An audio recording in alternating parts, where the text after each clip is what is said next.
저는 올해 45살, 초등, 중등 두 아이의 엄마입니다. 2006년에 결혼했으니 15년이 넘게 결혼 생활을 했네요. 시간이 지나니 저도 제 얘기를 편안하게 할 수 있는 때가 오긴 오네요. 저는 아이가 둘씩이나 있지만 결혼 생활은 평탄하지 못했어요. 특히 이혼 과정은 제 인생에서 가장 힘든 시간이었네요. 주위에 이혼한 사람들 사정을 들어봐도 저처럼 힘든 남편을 참고 견딘 사람은 없는 것 같아요. 사실 저도 결혼 전에는 나름 한성질하고 말을 참는 성격은 아니었거든요. 그래도 참고 산 건 아이들 때문이었어요. 그런데 싸우는 부모 아래 아이들은 전혀 행복하지 않더라고요. 아이들 때문에 이혼을 망설였지만 이혼하고 난 지금은 제가 얼마나 미련하게 살았나 하고 후회가 됩니다. 이혼 후에는 친정 근처로 이사와 살고 있고 아이들도 많이 안정되어 별탈 없이 학교 생활 잘하고 있답니다. 저희 친정아빠는 제법 큰 화원과 조경회사를 운영하고 계시는데 저는 이혼 전 아빠의 도움으로 조경업체를 시작했고 사업이 잘 되면서 이혼하는 데 큰 도움이 되었습니다. 제 결혼 생활 얘기를 들으시면 능력도 있는 사람이 왜 저런 남편을 참고 살았냐며 답답해 하시는 분도 많으실 거 압니다. 부끄럽지만 그래서 더 제 사연을 들려드리고 싶었어요. 저처럼 참고만 살 필요 없다는 걸 꼭 말씀드리고 싶네요. 제 남편은 결혼 초부터 중장비 쪽 사업을 좀 크게 했습니다. 그러다 보니 거래처에 접대해야 할 일도 좀 많고 말만 사장이지 영업사원이나 다름없는 일을 하는 사람이었죠. 벌이도 괜찮았어요. 저는 결혼 전에 건설회사를 다녔어요. 남편은 제가 다니던 건설회사 거래처였는데 일 때문에 왔다 갔다 하면서 주위에서 부추기는 바람에 어쩌다 보니 만나게 되고 결혼까지 하게 되었죠. 저는 결혼해서도 회사를 계속 다닐 생각이었는데 남편은 저에게 푼돈 벌려고 밖으로 나돌지 말고 벌어다 주는 돈으로 살림이나 잘하라길래 남편 말 듣고 결혼 후 직장을 그만두고 전업주부로 살았고요. 전 남편이 벌어다 주는 돈으로 살림하고 살면 편하겠다고 생각했죠. 물론 나중에는 그 생각을 고쳐먹을 일이 있었지만요. 제 남편에 대해 일단 말씀드리면요. 남편이라고 부르고 쓰레기라고 읽겠습니다. 일단 기본적으로 가부장적인 사상이 아주 강한 사람입니다. 룸살롱 단란주점에서 여자 끼고 술을 먹어도 자기는 하늘을 우러러 한 점 부끄럼이 없다고 주장하면서 남자로서 성공하려면 그런 게 필수라고 뼛속부터 생각하는 사람이었어요. 결혼 전에도 다른 사람들이 볼 때 예비 남편이 너무 성격이 강해 보이는데 괜찮겠냐는 말을 많이 들었어요. 결혼하기 전에 남편의 진짜 모습을 저한테 보여주지 않아서 그런 건지 결혼하기 전에는 남편이 이렇게 가부장적이고 자기 중심적인 사람인지 정말 몰랐어요. 정말 나에게 콩깍지가 씌어 잘해준 건지 아니면 결혼하기 전까지는 알 수 없는 부분이었던 건지. 그런데 결혼하자마자 남편의 태도가 완전히 달라지더군요. 신혼여행 다녀오고 며칠 후부터 저한테 꼬박꼬박 아침밥을 차려주는 걸 요구했어요. 그때는 제가 집에 있는 사람이니 일하는 남편 아침 준비하는 건 당연하다 생각했죠. 그런데 남편은 일을 다녀오면 TV 위나 선반 위를 손가락으로 쓱 문지르면서 먼지가 이게 뭐냐, 우리 어머니한테 보고 배워라 등등 제가 살림하는 것에 관여하면서 잔소리를 하고 힘들게 했어요. 허리 필 틈 없이 일하고 비위를 맞추려 노력해도 만족을 모르는 사람이었고 분노 조절이 안 되는 사람인지 이해할 수 없는 일에 하루에 몇 번이고 폭발하듯이 화를 내곤 했습니다. 저는 그런 남편 때문에 결혼하고 점점 고립되어 갔어요. 남편의 화가 무서워 친구들과도 만나지 않게 되고 주말에 미리 얘기하고 오후쯤 친동생을 만나도 저녁 식사 전에 들어와 밥 차려야 하지 뭐하냐는 소리를 들었죠. 지금 생각하니 이게 제가 남편에게 서서히 가스라이팅을 당하는 과정이더라고요. 이후 결혼 생활도 문제가 많았어요. 제가 큰아이를 임신했을 때였는데 경제활동은 본인이 하는 거에 대해 저에게 엄청 생색을 내기 시작했습니다. 제가 뭐 하나 사 먹거나 사오는 것에 대해 엄청나게 간섭을 하기 시작했어요. 결혼 전엔 버는 돈 너한테 다 줄 테니 나 용돈 줘라 했지만 결혼 후 태세 전환하더라고요. 현금은 거의 주지 않았고 신용카드만 하나 발급해줘서 하나하나 카드 문자가 가니 전부 말해야 할 정도였어요. 뭐 하나 사야 한다고 말하면 이게 왜 필요하냐부터 시작해서 당근에 없냐는 둥, 중고나라에서 찾아보라는 둥 정말 눈치가 보였는데 다행히 그때 다니다 그만둔 회사 대표님이 사업 제안서나 기획안 작성을 부탁하셔서 간간히 아르바이트를 해서 용돈 삼아 쓰기도 했고요. 그러다 어느 날은 제가 별다른 생각 없이 남편에게 말했죠. 고무장갑에 구멍이 났는데 사는 김에 필요한 거 이것저것 좀 사야 할 것 같아. 고무장갑이 구멍 나서 산다는 게 뭐 그리 큰 잘못인가요? 남편은 그때 저한테 엄청나게 악담을 했어요. 우리 엄마는 안 그러는데 너는 평소의 삶의 태도로 보면 정말 해퍼. 당신은 가만 보면 집에서 배워먹은 게 없어. 그 조심성 없는 태도 때문에 멀쩡한 고무장갑에 구멍 난 거 아니야? 굳이 쓰지도 않아도 될 돈을 왜 쓰게 하냐고. 그러는 당신은 그렇게 절약을 잘한다는 사람이 맨날 변기통에 휴지는 잔뜩 풀어서 막히게 하고 옷은 맨날 좋은 것만 사 입냐? 내가 지금 비싼 가전제품을 사겠다는 것도 아니고 고무장갑 하나 사겠다고 허락받는 건데 당신한테 친정부모 욕까지 들을 정도로 죽을 죄를 진 거야? 당신의 집에서 얼마나 교육을 잘 받았는지 모르겠는데 그런 사람이 자기 팬티 하나 갤 줄을 모르나 봐? 늘 이렇게 싸움이 커졌습니다. 그러는 본인은 시어머니한테 제대로 배운 게 하나도 없는지 집안일을 정말 한 가지도 못하는 사람이었어요. 저도 남편이 하는 말에 열받아서 저런 식으로 맞받아치면 남편은 정말 난리를 피우면서 제 욕도 모자라 친정부모 욕까지 하며 막말을 하기 일쑤였죠. 매번 시어머니 운운하며 우리 엄마는 잘하네, 우리 엄마는 이렇게 하네 하면서 본인이 왕처럼 자란 스토리를 레퍼토리처럼 말해줬습니다. 저는 그렇게 말하는 남편이 눈꼴셔서 항상 맞받아쳤고요. 그러다 보니 싸움이 커지는 일이 많았습니다. 아기 가지고 배가 점점 불러오면서 더 힘들어졌지만 싸움은 정말 하루 건너 하루였고 제가 참다 못해 힘들다고 제발 그만 좀 싸우자는 하소연과 부탁을 하면 임신한 게 무슨 벼슬이냐라는 말까지 하던 사람이네요. 막달에도 크게 싸우면 저더러 짐 빼서 내 집에서 나가라고 하던 사람이었어요. 아이를 가졌을 때 남편에게 서운했던 건 정말 평생 잊지 못하는 상처가 되더군요. 지금 생각하니 참 저 바보죠. 그때 그냥 다 뒤집어 엎었어야 하는데 정신 못 차리고 애 둘이나 낳았어요. 저도 제가 답답한 거 압니다. 그나마 한 가지 잘한 건 남편과 결혼 초부터 싸울 때마다 남편의 폭언을 항상 녹음해놨다는 거예요. 그게 나중에 이혼할 때 중요한 자료가 되더라고요.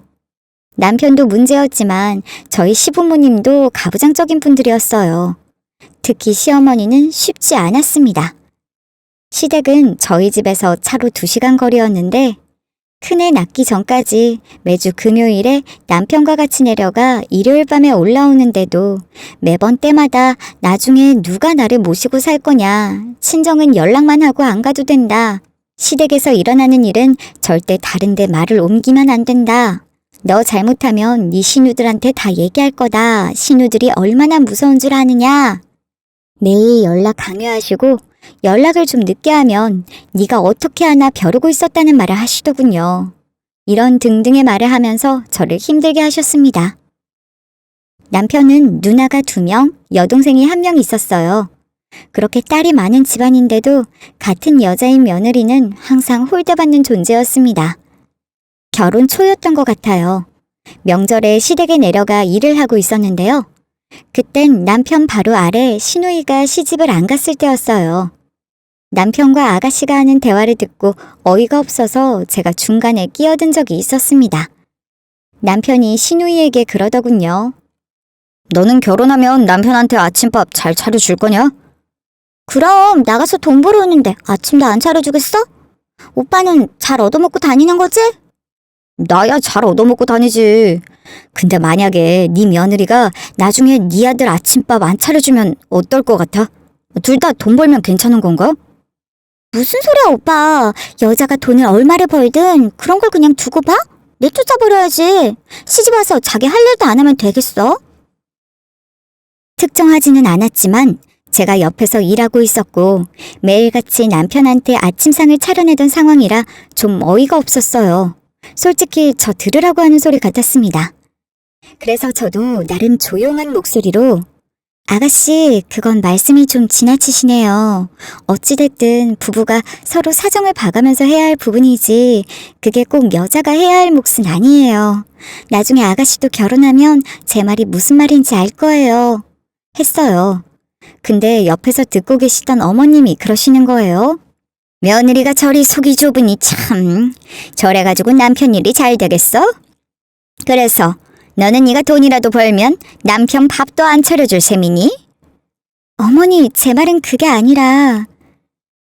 그때 남편이 제 말이 끝나기도 전에 저를 끌고 작은 방으로 들어가서는 명절에 우리 집에 와서 왜 분란을 일으키는 거야? 그냥 어른이 뭐라 하시면 그런가 보다 듣고만 있으면 될 일을 당신이 말 듣고 하니 어머니까지 화를 내시잖아. 이러는 겁니다. 그래서 저는 내가 하는 말이 말대꾸라니 참 웃긴다. 당신네 식구들. 아가씨는 굳이 내가 있는데 나 들으라는 듯이 그런 말 하는 이유가 뭐야? 살면서 여자가 아침밥 차려주고 안 차려주고가 뭐 그리 중요해? 분란 일으키는 건 내가 아니라 당신네 이상한 식구들이야. 저도 할 말은 하는 스타일이라 남편이 하는 말에 그래 알았다 하고 대답을 못 하겠더라고요. 왜 여자가 결혼했다는 이유로 시댁에 가면 약자가 되어야 하는지 이해가 안 갔습니다. 그때 남편과 싸우고 나서 남편의 성향이 왜 그런지 납득이 가더라고요. 남편의 집안 자체가 그런 사상을 갖고 있었고 남자는 하늘, 여자는 땅이라는 생각을 하는 집안이었어요. 그 후로 시댁 식구 쪽에는 내 편 하나 없었어요. 결혼이 이런 세상인 줄 알았으면 절대 결혼하지 않았을 텐데 후회로 홀로 눈물 흘리며 견뎠어요. 아이들을 낳고 키우며 살다 보니 더 힘든 점이 많았습니다.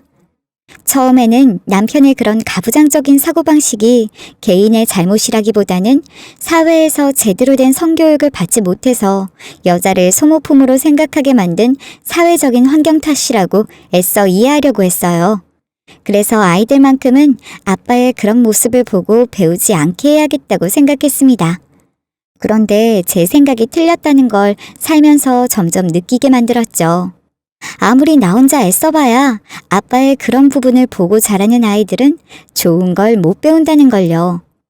남편은 사업을 한다는 이유로 육아와 살림은 무조건 저에게 떠넘겼습니다. 제가 배가 임신해서 배가 불러있어도 설거지 한번 해준 적이 없었어요. 애들 키우면서는 말할 것도 없었습니다. 아이들 재롱잔치도 같이 가준 적이 없었어요. 다른 집 보면 남편이 와서 애들 사진도 찍어주고 하던데 아무리 바빠도 자기 새끼 이쁜 거 보러 오라고 하는데 바쁘다는 핑계로 안 오는 사람은 대체 무슨 생각이었던 걸까요?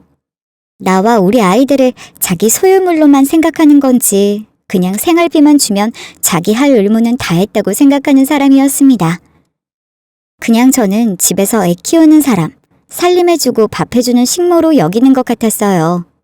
그것뿐이었겠습니까? 저와 남편이 싸우면 항상 불안해하고 우는 아이들 때문에 아이들에게도 정말 미안했습니다. 남편은 아이들 앞에서 폭력적으로 행동하는 게 아이들을 정서적으로 학대하고 있다는 걸 인지하지 못했어요. 돈을 벌어다 준다는 것만으로 아빠 역할은 끝이라며 큰소리쳤죠. 게다가 저뿐만 아니라 제 친정까지 무시하는 언사를 많이 했습니다. 남편은 술도 좋아하고 술자리도 무척 많은 사람입니다. 근데 사업과 관련이 있다 보니 저도 크게 터치는 안 했어요. 술을 마시지 말라는 건 아니지만 술을 마시더라도 집에는 들어와야 한다는 게 제 생각이었어요. 술 마시고 집에 들어오라는 게 힘든 요구인가요? 한 번 술을 마시면 그렇게 절제가 안 되는지 끝까지 가는 사람인데 적어도 외박을 해야 될 날, 안 해야 될 날은 구분해야 하잖아요. 저희 친정아빠 생신이었을 때였어요. 토요일이 아빠 생신이셨고 점심에 가족이 모두 모여 점심을 먹기로 했었습니다. 제 여동생도 결혼을 했기 때문에 제부도 같이 보기로 한 자리였어요. 저는 남편이 바쁠 걸 예상하고 일주일 전부터 시간을 빼놓으라고 미리 얘기해 놓았고요. 근데 금요일 저녁에 퇴근해야 할 사람이 퇴근을 안 하는 거예요. 12시가 넘도록 퇴근을 안 하는데 저는 전화를 수십 통을 했고 새벽 2시가 되고 4시가 되어도 남편은 들어오지 않았습니다. 결국 날이 샜고 오전에는 출발해야 하는데 남편이 오지 않아 애들을 데리고 저 혼자 친정에 갔어요. 밤새 얼마나 속이 타고 열이 받는지 지금 이 사람이 날 엿먹이려고 일부러 이러나 하는 생각까지 들었어요. 친정 부모님한테는 남편 일이 바쁘다고 적당히 둘러댔고요. 근데 식사를 하고 친정집에 가서 과일을 먹고 있는데 남편이 전화가 왔습니다. 뭐야, 당신 지금 애들 데리고 친정에 간 거야? 당신이야말로 어떻게 된 거야? 내가 지난주부터 우리 아빠 생신 계속 말했는데 잊었어? 아무리 기다려도 안 오는데 그럼 어떡해? 나 혼자라도 와야지. 당신도 참 어지간하네. 그래서 집에 먹을 거 하나도 없이 처갓댁 가서 맛있는 거 처먹고 있었어? 당신 집 식구들은 사위가 오든지 말든지 관심도 없나 보네. 아무튼 빨리 집에 와. 당신 부모님한테는 적당히 얘기하고. 남편은 이런 식이었습니다. 우리 친정집 행사가 있으면 일부러 그러는 것처럼 꼭 저렇게 안 오기 일쑤였어요. 친정에 가 있는 사람 보고 자기 배고프다고 일찍 오라는 사람이 어딨나요? 자기네 집안 행사에는 제가 애 낳기 일주일 전이어도 꼭 같이 가야 하는 사람이 30분 거리인 우리 부모님한테는 1년에 한두 번 가는 것도 어떻게든 안 가기 위해서 이유를 만드는 사람이었습니다. 그렇게 저와 친정을 무시하는 언사는 결혼 내내 싸우기만 하면 계속되었어요.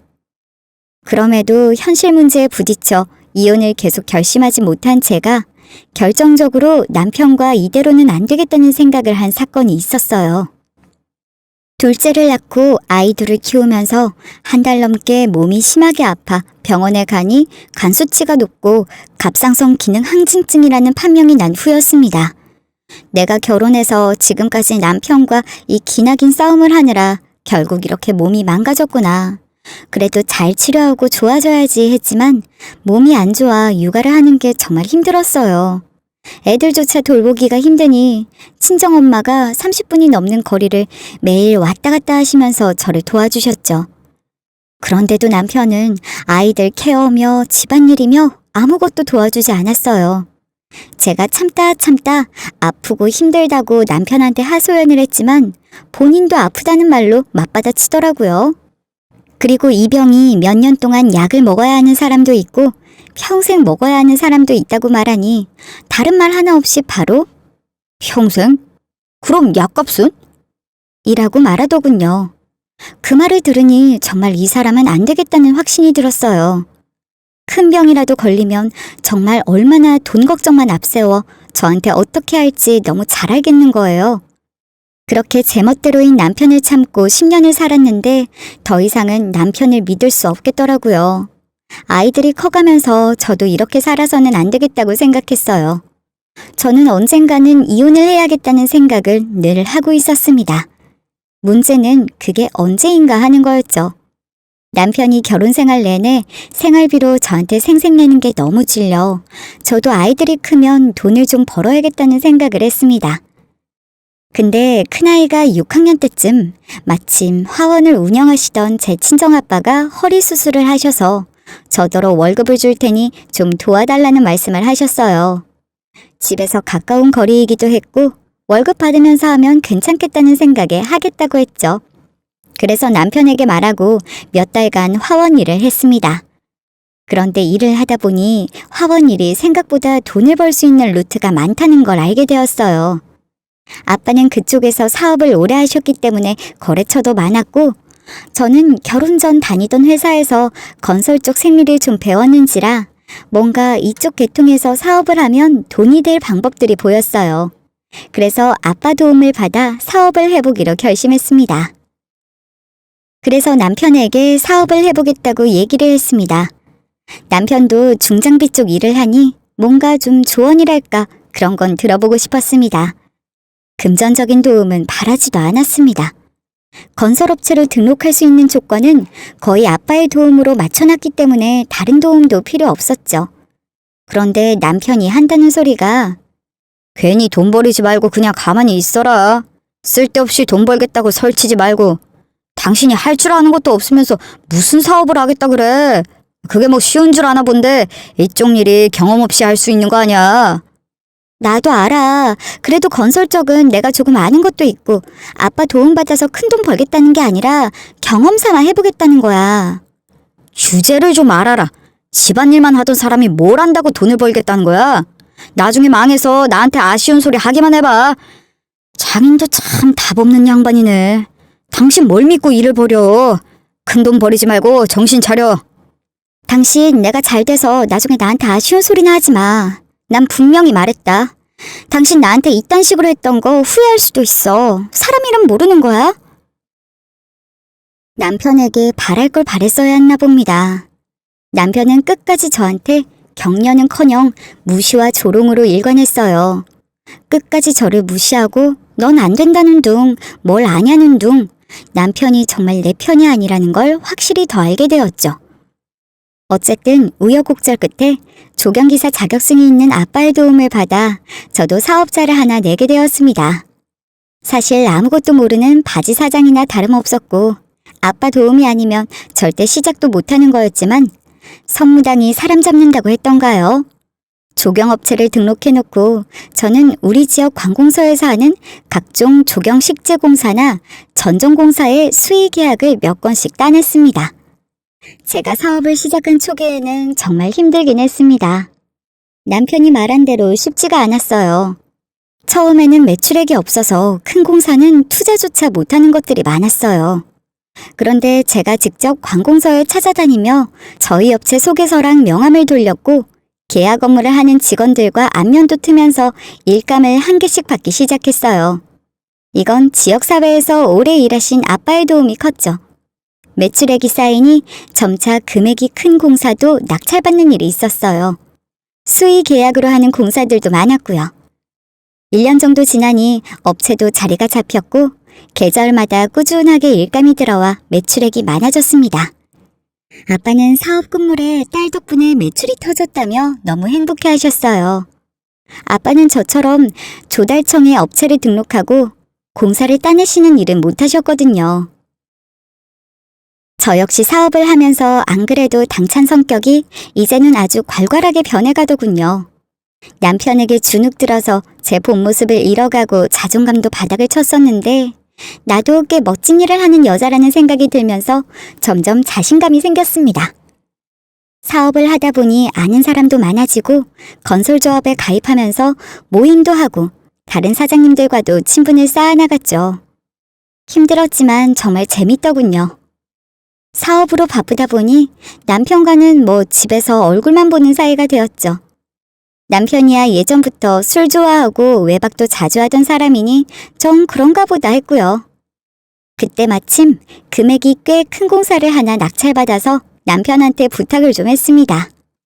이번에 전전공사 하나 낙찰받았는데 당신 회사에서 건설 장비 인차 좀 해줘. 공사비 받으면 대금 제대로 쳐줄게. 기왕이면 남편 회사 장비 쓰고 돈을 주고 싶었는데 남편은 무슨 심사가 뒤틀리는지 다른 데 알아봐서 해. 그거 얼마나 된다고. 지금 우리 장비 당신애한테 빌려줄 거 없으니까. 돈 좀 번다고 요즘 아주 신나는 모양인데 망하는 거 한순간이다. 당신 이 바닥 모르지? 어제 잘 나가던 양반도 한 달 안에 말아먹을 수 있는 게 이 바닥이야. 하는 거 보니 곧 말아먹겠구먼. 당신은 무슨 말을 그렇게 해? 내가 잘 나가는 게 그렇게 꼴보기 싫은가 봐? 마누라가 하는 일 망하라고 기도하는 사람은 당신밖에 없을걸? 악담을 해라 아주. 나도 당신한테 다시는 얘기 안 해. 당신이야말로 망하든지 말든지 알아서 해. 저는 남편한테 조금이라도 도움을 줄까 했는데 남편은 저한테 쓸데없는 자존심을 세우고 끝까지 저를 무시했습니다. 저도 아예 남편과는 담을 쌓게 되고 사업과 아이들만 신경 쓰느라 바빴습니다. 근데 그쯤에 제가 주변 업체 사장님으로부터 남편에 대해 이상한 소문을 듣기 시작했습니다. 그분도 지역에서 사업을 크게 하시는 분이었고 당연히 남편과도 친분이 있는 사장님이셨거든요. 갑자기 저한테 이런 말씀을 하셨어요. 김 사장, 그거 알아? 이 바닥이 좀 복잡해. 더러운 일도 많고 김 사장 남편이 술도 좋아하고 여자도 좋아하는 건 나도 잘 알지. 근데 지난번에 보니 웬 여자를 하나 차에 태워서 다니던데 그걸 나 말고도 다른 사람들도 많이 봤는 모양이야. 뭐 한두 번이면 그런가 보다 하겠는데 차에만 태워 다닌 게 아닌 것 같아서 얘기해 주는 거야. 이 바닥이 생각보다 좁고 소문도 많은데 참 내가 괜히 가정에 분란만 일으키는 거 아닌가 몰라. 일단 김 사장도 그렇게 알고만 있어. 내가 이 정도까지만 얘기해 줄 테니 자세한 건 따로 꼭 알아봐. 뜻밖의 남편에 대한 소문을 들으니 황당하기도 하고 설마 남편이 여자를 만난다고? 하는 생각도 들었지만 반면 속으로 잘됐다 싶은 생각도 들었습니다. 하늘이 나한테 남편하고 헤어질 수 있게 이런 기회를 주는구나 싶었죠. 확실한 증거를 잡아야겠다고 생각한 저는 남편 몰래 심부름 센터에 뒷조사를 부탁했어요. 솔직히 남편의 외도가 없어도 이혼할 수 있는 사유는 차고 넘쳤습니다. 결혼해서 지금까지 남편과 싸우며 녹음한 자료와 싸울 때마다 기록해놨던 일기장 등이 전부 이혼 소송의 중요한 자료가 될 수 있거든요.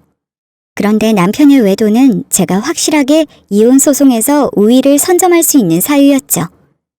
근데 이 남편이 정말 쓰레기라는 걸 안 게요. 뒷조사를 하면서 정말 믿을 수 없는 사실을 알게 되었습니다.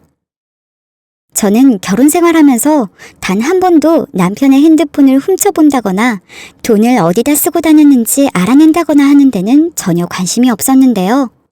남편이 꽤 오랜 시간 만난 여자가 있다는 걸 알게 되었어요. 그것도 남편이 원룸까지 얻어주며 둘이 신혼살림하듯 재미나게 즐기면서 3년간을 지냈더군요. 저에게 귀띔을 해주신 사장님 덕에 각오는 하고 있었는데 그 정체가 남편 회사 여직원이었네요. 남편이 바람 피웠다는 말에는 충격이 덜했는데 막상 그 대상이 남편이 데리고 있던 여직원이라 하니 뭔가 띵하더라고요. 배신감이라기보다 뭔가 알 수 없는 감정이 복받쳐서 그날 집에 와서 애들 안 보는 곳에서 혼자 엄청 울었습니다. 어쩐지 그제야 이해가 갔습니다. 잦은 싸움에도 집에는 기어 들어오던 남편이 언젠가부터 외박이 잦아지고 생활비 줄 때마다 저한테 맨날 먹기만 하지 말고 살 좀 빼라는 둥 저의 외모를 비하했던 것들, 돈 버는데 왜 꾸미지도 않고 그러고 있냐며 비아냥거리던 행동들, 여자가 있으니 제가 예뻐 보일 리가 없었겠죠? 여자의 직감은 무서운 거라는데 저는 왜 몰랐을까요? 아니면 남편이 정말 철저한 사람이어서 그랬을까요? 저는 심부름센터에서 남편 뒤를 밟으며 알아낸 상간녀의 주소와 전화번호를 건네받았습니다. 그리고 결혼해서 처음으로 남편이 잘 때 몰래 기회를 봐서 핸드폰을 뒤졌습니다. 뭐가 그리 당당한지 남편은 핸드폰에 잠금도 안 해놓고 다니는 사람이었네요. 내연녀와 주고받은 문자들과 함께 찍은 사진들, 사진 속에 있는 생기 있는 어린 여자와 나한테는 한 번도 해주지 않던 다정한 문자들을 보자 정말 이제는 끝이구나 하는 생각과 그동안 보낸 세월에 해환이 밀려왔습니다. 저는 모든 걸 제 폰으로 찍어 저장해놨습니다. 흥신소에서 찍은 남편이 내연녀 집에 2, 3일에 한 번씩 드나들던 사진과 그동안 모은 자료를 가지고 변호사에게 상담을 받았더니 증거가 아주 차고 넘치진 않지만 이 정도면 이혼소송, 상간녀 소송까지 확실하게 진행된다고 하더군요. 저는 상간녀 소송을 먼저 진행해달라고 하고 착수금을 지불했습니다. 집과 아이들 문제는 친정 부모님께 이혼하겠다는 말씀을 드리고 차근차근 준비해 나가려고 계획했어요. 그런데 제가 사업으로 승승장구하는 것과는 반대로 그 즈음에 남편은 사업이 좀 어려워졌나 봅니다. 사업을 무리하게 확장한답시고 대출을 좀 많이 받아 기계를 늘렸는데 매출이 안 나오니 감당하기 어려운 모양이더군요. 제가 이혼 준비를 하고 있던 그 시기에 남편이 저한테 말했어요. 돈 좀 있으면 2억 정도만 해줘. 대출 상환을 해야 하는데 자금 사정이 좀 어렵네. 갚는 거는 사정이 나아지면 갚을게. 2억이면 좋겠지만 안 되면 한 1억이라도 해줄 수 있어? 아니, 있어도 없어. 당신한테는 있어도 못 빌려줘. 내가 왜 당신한테 돈을 빌려줘야 해? 가족도 아닌데? 무슨 소리야. 당신 남편이 지금 망하게 생겼는데 지금 내가 말할 데가 어딨어. 당신 요즘 돈 잘 번다고 나한테 유세 떨 때는 언제고 남편이 힘들다는데 그깟 돈을 못 빌려준단 거야? 그러지 말고 좀 도와줘.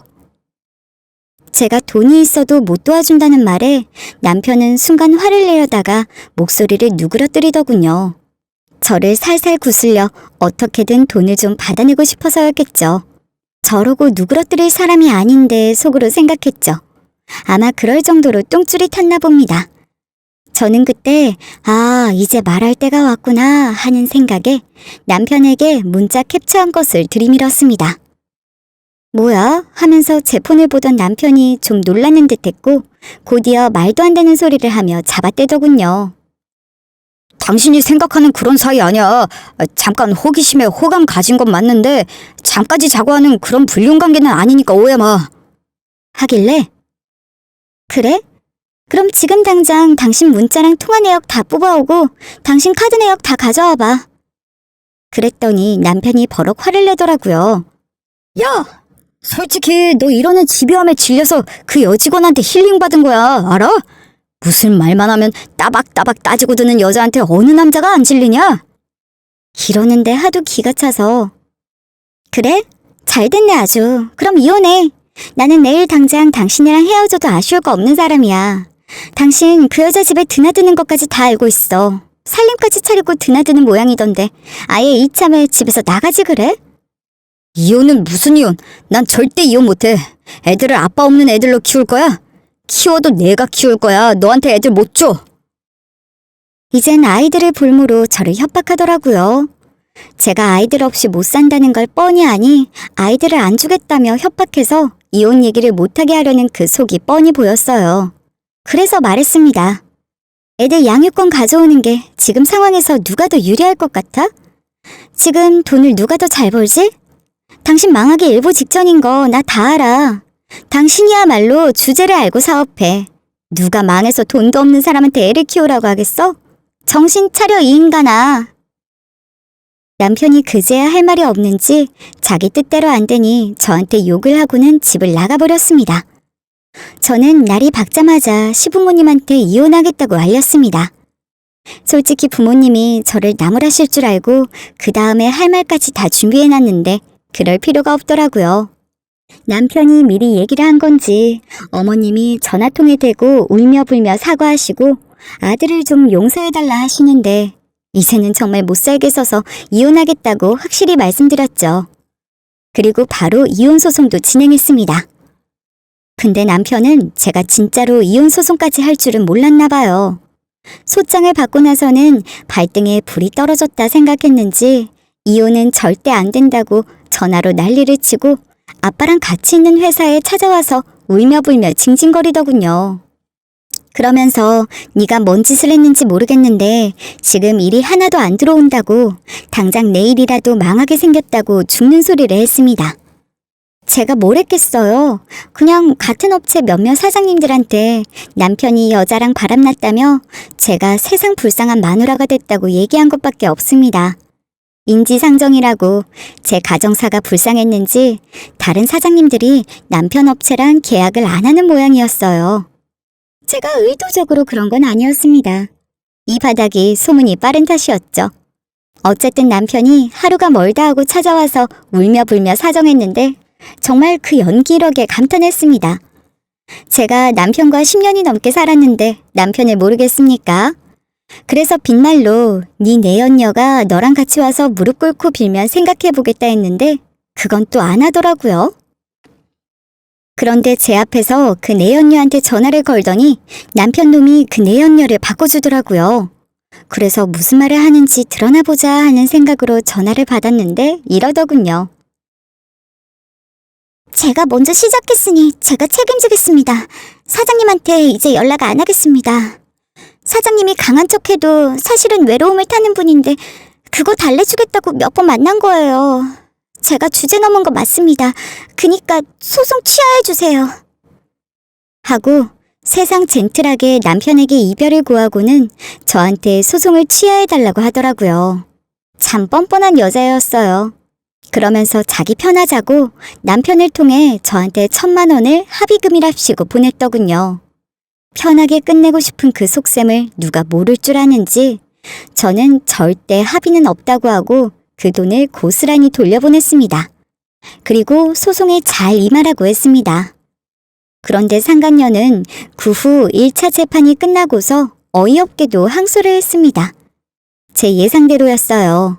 보통 뻔뻔한 여자 아니고서야 감히 본부인한테 전화를 걸어 소송 취하해달라는 말을 할 수 있겠어요? 언제 끝날지 모르는 기나긴 싸움이 되겠구나 생각했지만 끝까지 가보려고 했습니다. 제 아이들을 위해서라도 그 여자에게 벌을 줄 생각이었죠. 상간녀 소송은 이혼하고도 마무리가 안 되다가 최근에 2,000만 원 받는 걸로 판결이 났습니다. 그 여자 월급은 가압류 해놨고요. 이 정도면 제가 어느 정도 복수는 한 건가요? 근데 속이 시원해야 하는데 뭐랄까 속이 시원하면서도 참담한 그런 기분이 들더라고요. 인간이 얼마나 추한지 알려면 이혼을 해봐야 한다고 말하고 싶어요. 싸우면서 별꼴을 다 봤다고 생각했는데 이혼 과정은 정말 더했습니다. 인간이 원래 선한 존재가 맞는가 하는 의문을 가질 정도로 남편에게 질리게 되더군요. 남편에게 합의 이혼도 제안해봤는데 남편은 끝까지 이혼에 동의를 안 해줬습니다. 그래서 할 수 없이 소송으로 진행했고요. 결론은 아이들 양육권은 제가 가지기로 하고 위자료 5,000만 원 받아냈습니다. 매달 양육비로 130만 원씩 받기로 했고요. 집은 처분해서 나누는 것으로 했습니다. 저는 집이 아까워서 공동명의 유지하다가 좀 올랐을 때 팔 생각도 있었는데 남편이 지금 사정이 어려운지 금매로 팔자 해서 팔아버렸습니다. 그냥 욕심 안 부리고 깔끔히 정리한 게 차라리 잘했다 싶기도 해요. 이혼하고 친정집에 잠시 신세를 졌지만 지금은 근처 아파트를 사서 아이들과 같이 살고 있어요. 근데 참 웃긴 게 그렇게 저한테 아이들을 안 주겠다고 하던 사람이 지금은 어떤 줄 아세요? 아이들을 보여달라는 전화 한 통이 없습니다. 남편은 그런 사람이었어요. 그래서 저도 앞으로는 애들이 아빠 보고 싶다고 하기 전까지는 절대로 만나게 할 생각이 없습니다. 저랑 비슷한 고민이신 분들, 비슷한 상황이신 분들의 사연이 많길래 제 얘기도 보내봤는데 어떠셨나요? 저한테 왜 그런 남편을 참고 살았냐며 네가 바보다 라고 하실 분도 많을 것 같아요. 근데 그렇게 딱 부러지고 야무지도 않은 소리를 듣던 저도 남편의 가스라이팅과 언어폭력을 오랜 기간 당하면서 뭐랄까 제 자신을 포기하면서 남편에게 세뇌가 되었던 것 같아요. 저는 그걸 나중에야 알았고요. 처음에는 현실적인 여건이 안 되어서 참 미련하게도 참고 살았지만 돌아보니 참는 게 능사는 아니었고 사람은 고쳐 쓰는 게 아니었습니다. 사람의 천성은 절대로 바뀌지 않고 한 번 아닌 놈은 죽어도 아닌 놈이더라고요. 딱 그만큼 보고 배우고 자랐고 40년 이상을 그렇게 살아온 사람이 바뀌는 시점은 바로 죽을 때인 것 같습니다. 마지막으로 꼭 하고 싶은 말이 있습니다. 저처럼 이혼을 준비하는 엄마들에게 하고 싶은 말인데요. 만약 지금 살고 있는 사람과 이혼을 생각하고 있다면 일자리부터 구해서 무슨 일이든 일을 해야 한다고 하고 싶어요. 이혼하고 나면 당장 경제적 문제가 가장 무섭고요. 이 사회는 차갑고 나이 든 여자에게는 더욱 가차없이 냉정합니다. 사자 직업이나 전문직 아니면 저처럼 전문 기술이 있지 않은 이상 최저임금으로 내몰리게 되어 있습니다. 조금이라도 빨리 경력 단절을 끊고 본인의 일을 찾아 커리어를 쌓아놓으면 이혼하고 나서 경제적으로 오는 타격이 덜할 수도 있거든요. 집에만 있는 주부님들도 남편만 믿지 말고 자기 개발을 위해 노력했으면 좋겠습니다. 그리고 배우자의 폭력적인 언행과 외도 절대 봐주지 마세요. 아이들을 위해 참고 사는 거 안 됩니다. 해보니 안 되더라고요. 이혼하고도 얼마든지 엄마 힘으로 아이들 잘 키울 수 있습니다. 용기 내서 보낸 제 이혼 이야기 어떠셨나요? 저한테 너무 모질이 같다 욕하지 마시고 앞으로 행복하라는 격려 많이 부탁드립니다. 긴 얘기 들어주셔서 감사하고요.